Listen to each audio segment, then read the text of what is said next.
Financial நம்ம எங்கெங்க track பண்றோம், எங்க நம்ம மிஸ்டேக் பண்றோம் அப்படின்னு ஃபர்ஸ்ட் வந்து பார்க்கலாம். இந்த மாதிரி ஆல்டர்னேட்டா நம்ம எதாவது இன்வெஸ்ட்மெண்ட் பண்ணா நம்மளோட ஃபினான்ஷியல் நம்ம எது நல்லா இருக்கும் அப்படின்னு நம்ம சொல்லலாம். ட்ரெடிஷ்னல் வேல இருந்து நம்ம அப்பா அவங்க எல்லா பேரும் என்னென்ன இன்வெஸ்ட்மெண்ட் பண்றாங்களோ எல்லாம் நம்மளோட வெல்த்தை கிரியேட் பண்ண முடியல. இந்த மாதிரி நீங்களும் இன்வெஸ்ட் பண்ணிட்டு இருந்தீங்கன்னா கண்டிப்பா தான் மாத்தினா மட்டும்தான் நம்மளோட வெல்த்தை வந்து கொஞ்சமா ஜெனரேட் பண்ண முடியும். இல்லைன்னா இன்ஃப்ளேஷனே நம்மளோட பணியெல்லாம் போயிடும். நீங்களும் இந்த மாதிரி இன்வெஸ்ட்மெண்ட் தப்பான இன்வெஸ்ட்மெண்ட் பண்ணிருந்தீங்கன்னா தயவு செஞ்சு கம்ப்ளீட்டா இந்த வீடியோ வந்து பாருங்க. நம்மளோட ட்ரெடிஷனல் வே ஆஃப் இன்வெஸ்டிங் வந்து பார்த்தீங்கன்னா ஆர்டி இன்வெஸ்ட்மெண்ட் பண்ணுவாங்க. அது ரிக்கரிங் டெபாசிட்ல வந்து மந்த்லி ஒரு அமௌண்ட் வந்து போட்டுட்டு ஒரு 5 வருஷம் ஒரு 10 வருஷம் கழிச்சு ஒரு பீரியடுக்குள்ள எடுத்ததுக்கு அப்புறமா அது வந்து ஒரு லம்சமா ஒரு அமௌண்ட் வந்து கிடைக்கும். இது வந்து ஒரு ஜெனரல் ஒரு எக்ஸாம்பிளோட சொல்லணும். எல்லா பேரும் என்ன தெரியுமா பண்ணுவாங்க, பேங்க்ல போய் ஆர்டியில வந்து போடுவாங்க. ஆனா பேங்க்ல போய் ஆர்டியில வந்து போடுறதுனால நமக்கு ஒன்றும் பெரிய யூஸுமே இல்லை. கிட்டத்தட்ட மேஜரா வந்து பாத்தீங்கன்னா ஒரு 8 to 9% மேல நல்ல ரிட்டர்ன் நீங்க நினைக்கலாம்.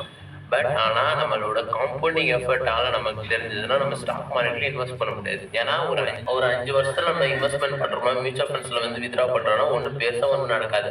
பட் ஆனா அதுக்கேற்ற மாதிரி நீங்க ஆல்டர்னேட்டா இன்னொரு விஷயத்துல வந்து இன்வெஸ்ட் பண்ணலாம். அதாவது பாண்ட்ஸ்ல இன்வெஸ்ட் பண்ணலாம். நீங்க வந்து கேட்கலாம், ஏன் பாண்ட்ஸ்ல இன்வெஸ்ட் பண்ணணும்? பாண்ட்ஸ்னா என்னன்னா நீங்க வந்து கடன் கொடுக்க போறீங்க. அதாவது நம்ம வந்து எப்படின்னா ஒரு பெரிய பெரிய கம்பெனிஸ் வந்து நீங்க வந்து கடன் கொடுக்க போறீங்க. அந்த கம்பெனி வந்து ஒரு நல்ல கம்பெனியா தான் இருக்கும். ஃபார் எக்ஸாம்பிள் வந்து பஜாஜ் அந்த மாதிரி பெரிய பெரிய கம்பெனி வந்து நீங்க வந்து கடன் கொடுக்கறதுனால அந்த மாதிரி பெரிய பெரிய கம்பெனி வந்து உங்களுக்கு அந்த வட்டி வந்து கொடுத்துருவாங்க. பாண்ட்ஸ் இப்படிதான் ஒர்க் ஆகும். அதாவது நீங்க வந்து ஒரு இடத்துல வந்து கடன் கொடுக்குறீங்க, அது மாதிரி பெரிய பெரிய கம்பெனி ஜெனரலா வந்து அவங்க வந்து இன்ட்ரெஸ்ட் வந்து கொடுத்துருவாங்க. இதனால ரொம்ப சேஃபஸ்டா இருக்கும். இது மோர் தென் கிட்டத்தட்ட 10% மேலவே நல்லாவே ரிட்டர்ன் கண்டிப்பா கிடைக்கும். நீங்க கண்டிப்பா நீங்க ஆர்டில இன்வெஸ்ட் பண்றீங்கன்னா நீங்க கொஞ்சமா ஆல்டர்னேட் பண்ணிட்டு இதுல வந்து நீங்க இன்வெஸ்ட் பண்ணலாம். பட் ஆனா என்ன நம்ம பாத்தீங்கன்னா ஆர்டில இன்னொரு டிஸ்அட்வான்டேஜ் என்னன்னா நீங்க அவசரம் அப்படி நீங்க நினைச்சு நீங்க உங்களோட மணியை வந்து வித்ரா பண்ணும்போது இப்போதைக்கு எனக்கு ஆர்டி வந்து ஒரு 5% கிடைக்குதுன்னா நான் உடனே நான் வித்ரா பண்ணுவேன். அதாவது 2 இயர்ஸ் ஆயிடுச்சு நான் வித்ரா பண்ணணும்னா -4%க்கான ஒரு சர்டன் அமௌண்ட்டை வந்து தான் எனக்கு வந்து கண்டிப்பா எனக்கு கிடைக்கும். அதாவது ஆர்டில இவ்வளவுதான் எனக்கு மினிமம் இன்ட்ரெஸ்ட் எனக்கு இவ்வளவுதான் கிடைக்கும். பட் ஆனா அது பாண்ட்ஸ் அந்த மாதிரி இல்லை. பாண்ட்ஸ் ஒரு ஜென்ரலா ஒரு இயர்லி ஒரு 10 to 11% மேல எனக்கு நல்லாவே ஒரு நல்ல ரிட்டர்ன் கண்டிப்பா எனக்கு கிடைக்கும். அதனால நீங்க ஆர்டில இன்வெஸ்ட் பண்றீங்கன்னா கண்டிப்பா நீங்க வந்து பாண்ட்ஸ்ல இன்வெஸ்ட் பண்ணா உங்களோட நல்லாவே இருக்கும். ஒரு சேஃபஸ்ட் இன்வெஸ்ட்மெண்ட் தான். உங்களுக்கு அவ்வளவு மாதிரி ஆர்டி மாதிரியே நீங்க வந்து இதை சூஸ் பண்ண ஆரம்பிச்சிடலாம். ரெண்டாவது விஷயம் நம்மளோட மேஜர் எல்லா பேரும் நம்ம ஆன்சிஸ்டர்ஸ்ல இருந்து நம்ம தாத்தா அதுக்கு முன்னாடில இருந்து எல்லா பேரும் இந்த ஒரு இன்வெஸ்ட்மெண்ட் கண்டிப்பா பண்ணுவோம். அதாவது வந்து பாத்தீங்கன்னா சீட் ஃபண்ட்ஸ். அதாவது சீட் ஃபண்ட்ஸ்னா என்ன பாத்தீங்கன்னா ஒரு ஜெனரல் ஒரு ஸ்ப்ரெட் பண்றேன். கிட்டத்தட்ட 10 பேர் சேர்ந்து ஒரு இடத்துல வந்து ஒரு மணியை வந்து ஜெனரேட் ஆகும்போது அந்த 10 பேர்ல வந்து யார் வேணா ஒரு நேரத்துல வந்து ஒரு மந்த்ல வந்து அவங்களோட இன்ட்ரெஸ்டே இல்லாம ஒரு லோனை வந்து எடுக்கலாம். இதுதான் ஒரு ஜெனரலா சொல்லணும்னா இதுதான் ஒரு சீட் ஃபண்ட்ஸ்.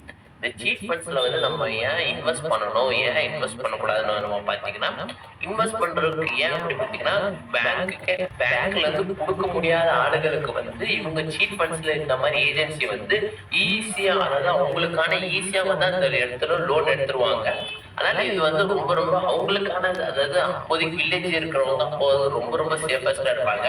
டிஸ்அட்வான்டேஜ் வந்து பாத்தீங்கன்னா சீட் ஃபண்ட்ஸ்ல வந்து பாத்தீங்கன்னா மேஜர் வந்து பாத்தீங்கன்னா இங்க நான் 1000 ரூபாய் கொடுத்து ஒரு 10 மாசத்துக்கு ஒரு சீட் எடுக்கிறேன். அதாவது 10 மாசத்துல வந்து நான் 10,000 rupeesக்குள்ள நான் எது வேணா நான் அந்த லோன் எடுத்துக்கலாம். ஆனா அந்த லோன் எடுக்கிறது இன்ட்ரெஸ்ட் இல்லாம எது வேணா எடுத்துக்கலாம்.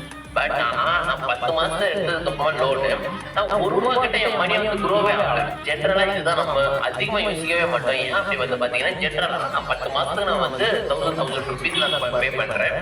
10 மாசத்துக்கு வந்து 10,000 ரூபாய் ஆயிடுச்சு. 10,000 ரூபாய்க்கு நான் எப்ப வேணா லோன் எடுக்கலாம். Okay, good advantage. பட் ஆனா நான் 10 மாசம் முடியும் போது என் மணி வந்து 1 ரூபா கிட்ட குரோ ஆகலையா. அப்போதைக்கு இருந்த மணி தான் இப்பயும் குரோ ஆகும். அப்போதைக்கு இருந்த மணி தான் இப்பயும் இருக்குது. அதாவது அப்போ 10 மந்த் முன்னாடி இருந்தது, இப்பயும் 10 மந்த் முன்னாடி அதே அமௌண்ட் தான் இருக்குது. இன்ஃபிளேஷன் பாதி அமௌண்ட் போயிடும். அதுக்கப்புறமா என்ன ஒரு அட்லீஸ்ட் ஒரு 100 ரூபா கிட்ட என்னோட மணியை வந்து குரோ ஆகல. இந்த மாதிரி குரோ ஆகாம உங்களோட மணியை வந்து அங்கேயே ஸ்டக் ஆகுச்சுன்னா நம்ம வந்து இன்வெஸ்ட்மெண்ட் பண்ணி தான். அதே மாதிரி நம்ம பாத்தீங்கன்னா ஒரு 10 பேருக்கு மேல இருக்கிற ஒரு சீட் ஃபண்ட்ல வந்து பாத்தீங்கன்னா ஒரு ஆள் வந்து வெளியில போயிட்டாங்கன்னா நம்மளோட அந்த டோட்டல் மணியை வந்து கொலாப்ஸ் ஆயிடும். அதாவது 10 பேருக்கு மேல இருந்து மட்டும்தான் என்னோட இன்ட்ரெஸ்ட் 10 பேர் வந்து லோன் எடுக்க முடியும். அதாவது ஒருத்தவன் வந்து இங்க எமர்ஜென்சியா நான் வேண்டாம் அப்படின்னு சொல்லிட்டானா அவன் வந்து வெளியில போயிட்டானா இதுக்காம எல்லா பேருக்கு ரிஸ்கா இருக்கும். நான் 9 பேர் நம்பி வந்து என் பணத்தை வந்து போட முடியாது, அது ஒரு ரிஸ்கா இருக்கும் மேஜர். இந்த மாதிரி இவ்வளவு மேஜர் ரிஸ்க் இருக்குது. ஆனாலும் நிறைய பேர் இன்னமும் அதுலதான் இன்வெஸ்ட் பண்றீங்க.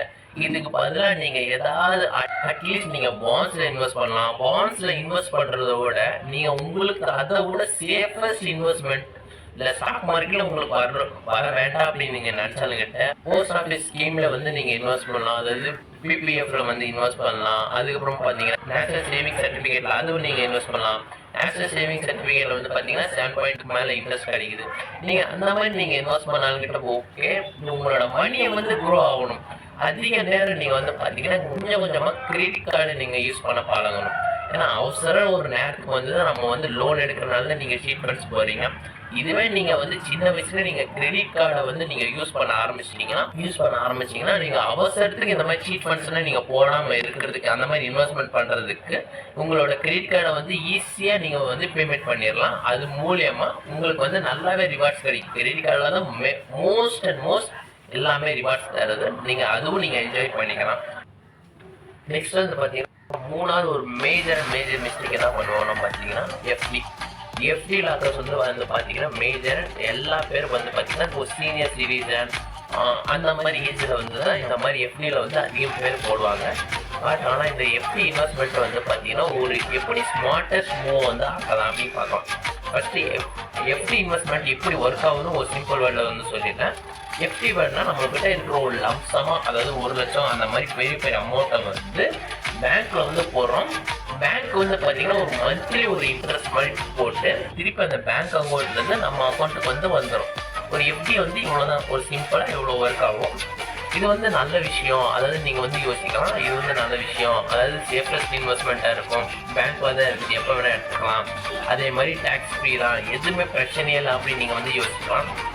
பட் ஆனால் நிறைய பேங்க்ஸில் வந்து பார்த்தீங்கன்னா கிட்டத்தட்ட மோர் தேன் 6% மேலே எதுவுமே எஃப்டி ரிட்டர்ன்ஸ் வந்து தரல. ஒரு சீனியர் சிட்டிசனா ப்ளஸ் ஒரு 0.25 மேலே தான் கொடுக்குறாங்க. கிட்டத்தட்ட 8% மேலே தான் கொடுக்குறாங்க. ஒன்றும் பெருசாக ஒன்றும் மாற்றம் ஒன்றும் கொடுக்கல. இதே நீங்கள் வந்து பார்த்தீங்கன்னா கம்பேர்லி உங்களுக்கு நீங்கள் எப்படி தான் உங்களோட இன்வெஸ்ட்மெண்ட்டை நீங்கள் கம்ப்ளீட்டாக நீங்கள் வந்து என்ன தெரியுமா இன்வெஸ்ட் பண்ணணும் அப்படின்னு நீங்கள் ஸ்மால் ஃபினான்சஸ் பேங்க்ஸை வந்து நீங்கள் இன்வெஸ்ட் ஸ்மால் ஃபினான்சஸ் பேங்க் நீங்கள் வந்து ஸ்மால் ஃபினான்சஸ் பேங்க்னா இப்போதான் க்ரோ ஆகிட்டே இருக்கிற மாதிரி பேங்க்ஸ் வந்து இந்த மாதிரி க்ரோ ஆகிக்கிற பேங்க்ஸ் வந்து பார்த்தீங்கன்னா அவங்க வந்து நிறைய கஸ்டமர் யூஸ் பண்ணுறதுக்காக நிறைய எஃப்டி ரிட்டர்ன்ஸ் வந்து கொடுப்பாங்க. ரொம்ப சேஃபஸ்ட் இன்வெஸ்ட்மெண்ட்டாக தான் இருக்கும். இந்த பேங்க்ஸ் வந்து பார்த்தீங்கன்னா இந்த மாதிரி பேங்க் மோர் தென் 9% எஃப்டி ரிட்டர்ன்ஸ் வந்து நல்லாவே கொடுப்பாங்க. பட் ஆனால் இதில் ஒரே டிஸ்அட்வான்டேஜ் ஸ்மால் ஃபினான்சஸ் பேங்க்ஸ் வந்து பாத்தீங்கன்னா கிட்டத்தட்ட 5 லட்சத்துக்குள்ள மட்டும்தான் நம்மளோட இன்வெஸ்ட்மெண்ட் பண்ண முடியும். மிச்சம் வந்து பாத்தீங்கன்னா மிச்சம் இருக்கும். நீங்க ஒரு 10 to 20 lakhs மாதிரி இன்வெஸ்ட் பண்றீங்கன்னா ஒரு 5 பேங்க் அக்கௌண்ட்ல வந்து 5 விதமான பேங்க்ல வந்து உங்களோட மணியை வந்து ஸ்பிளிட் பண்ணி வந்து போடுங்க. எப்படின்னு இந்த மாதிரி நீங்க இன்வெஸ்ட் பண்ணும்போது கண்டிப்பா அதுல இருந்து எல்லாமே நல்ல ஜெனரேட் ஆகும். மோர் தென் 9% மேல உங்களோட நல்லாவே ரிட்டர்ன் கண்டிப்பா நல்லாவே கிடைக்கும். அது மூலியமா உங்களோட வெல்த் கொஞ்சமாச்சு இன்க்ரீஸ் பண்ணலாம். உங்களோட மணியை வந்து கொஞ்சமாச்சு இன்க்ரீஸ் பண்ணலாம். 4வது ஒரு விஷயம் இருக்குது. இந்த 4வது விஷயம் அதாவது எங்க வீட்டுல இருந்து எல்லா பேரும் இதேதான் தப்பு பண்றோம். நம்ம பேரண்ட்ஸ் வந்து இதுதான் தப்பு பண்றோம். ஏன்னா இன்சூரன்ஸ் பிளஸ் ரெண்டுமே ஒன்னாக்குறாங்க. அதாவது நிறைய பேருக்கு வந்து பாத்தீங்கன்னா லைஃப் இன்சூரன்ஸ்னா என்ன, டேர்ம் இன்சூரன்ஸ்னா என்ன அப்படியே தெரியாம ஜஸ்ட் ஒரு எல்ஐசி ஏஜென்ட்ஸ் வந்து கால் பண்ணதுக்கு அப்புறமா நம்ம உடனே நம்ம பிளான் எடுத்துறோம். நம்ம என்ன எடுக்கணும், எதுக்காக பண்ணணும் ஒண்ணுமே தெரியாம அப்படியே நம்ம டைரக்டா அப்படியே நம்ம சொன்ன உடனே நம்ம இன்வெஸ்ட் பண்ண ஆரம்பிச்சிடும். ஃபர்ஸ்ட் இது என்னன்னு அப்படின்னு நம்ம பார்த்துடலாம். ஃபர்ஸ்ட் வந்து பாத்தீங்கன்னா லைஃப் இன்சூரன்ஸ் என்னன்னா பாத்தீங்கன்னா கிட்டத்தட்ட ரொம்ப ஹை பிரீமியம் ஆஃப் அமௌண்ட்டை வந்து வாங்கி லோ கவரேஜ் வந்து கொடுப்பாங்க.